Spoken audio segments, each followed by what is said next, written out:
country, maybe even before this location that they all love. But I'm pleased to be joined by many of the great California leaders, both Democrat and Republican. And it's an honor to meet some of you I didn't know, but I know every one of you by name. LA County Supervisor Catherine Barger. Thank you, Catherine, very much.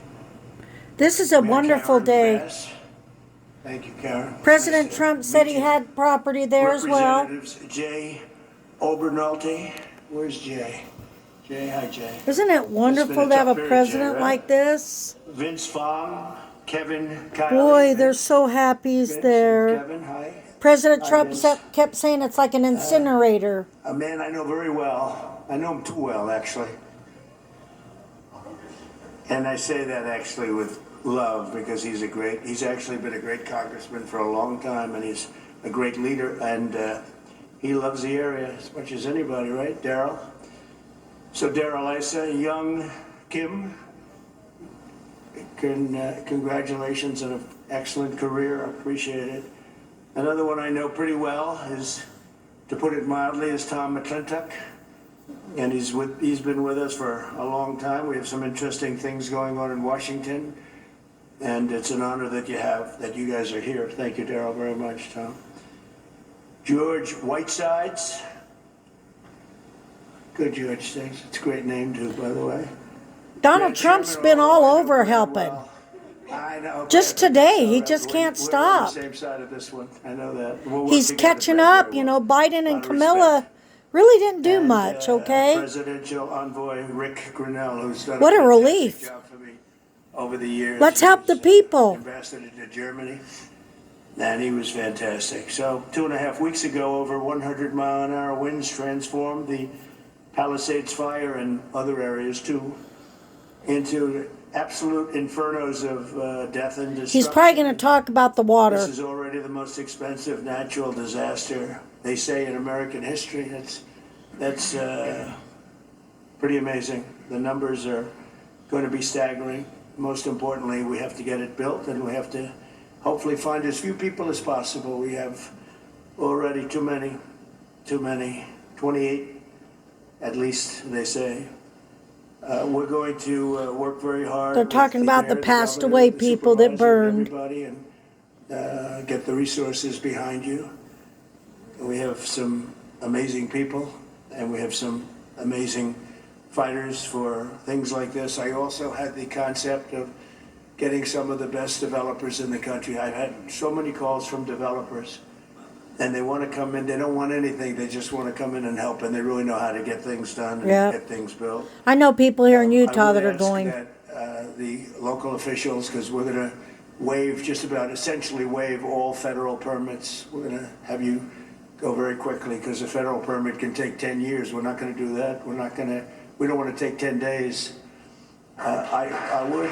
Oh. Thank you, President Trump.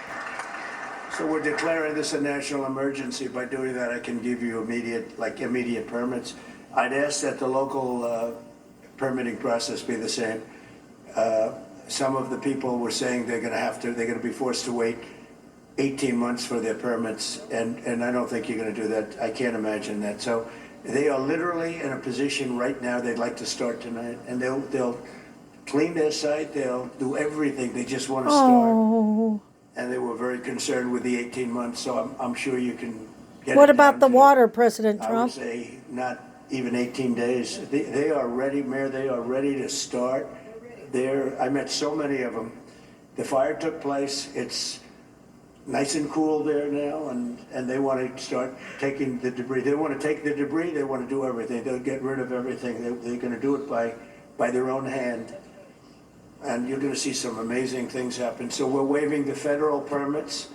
Either waive them or give them to you so rapidly it's going to be essentially the same thing, but we're going to try and just waive them, and we'll rely on the local. I wonder what the local, Democrats I hope, is gonna do think the of this same thing. Republican They're president. literally ready to start right away tonight. Isn't So that if you could beautiful? do almost the same thing, or the same thing would be great. For a building permit, you're going to have to, check things out a little bit. A lot of them, every single one of them said they're going to rebuild. I didn't have one person say they're selling or they're leaving or They're disgusted. They love their community, and it's incredible. We even had one from your neck of the woods, right? Do you want to stand up? It was so nice the way you. She spoke a language. She greeted my wife in a very different language, right? I saw it. And it was very nice to see. And you're staying, and you're going to rebuild, and everything else. Yeah, everybody.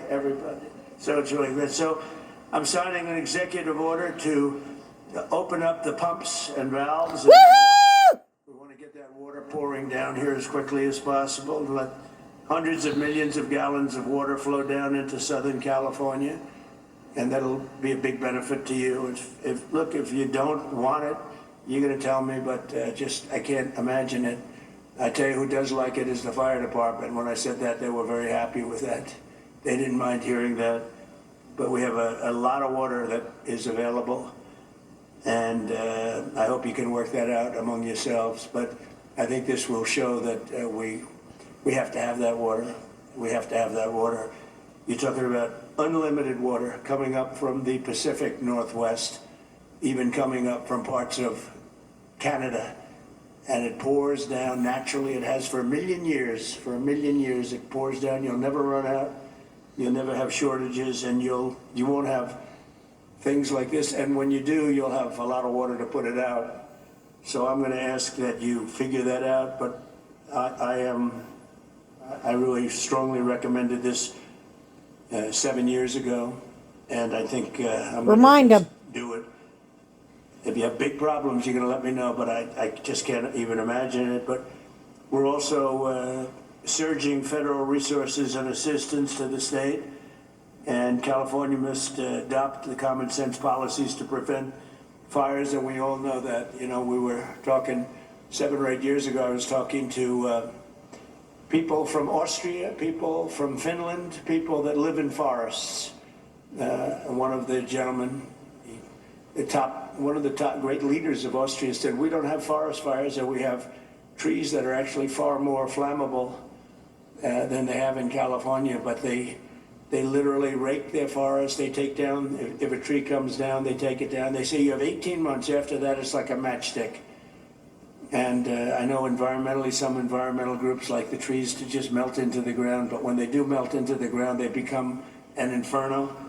So I think you're going to have to change your ways in terms of that. You have 30 years of leaves, and those leaves are dry as a bone, and they burn. You know, interestingly, because I was at Paradise, who is the gentleman, right? A long time ago, I was at Paradise. What a beautiful paradise it was. And how is it doing, by the way? Are they rebuilding, right? Remember when he said, you were up here, President. I went there. I never saw anything like it. But you know what amazed me? I'll never forget it.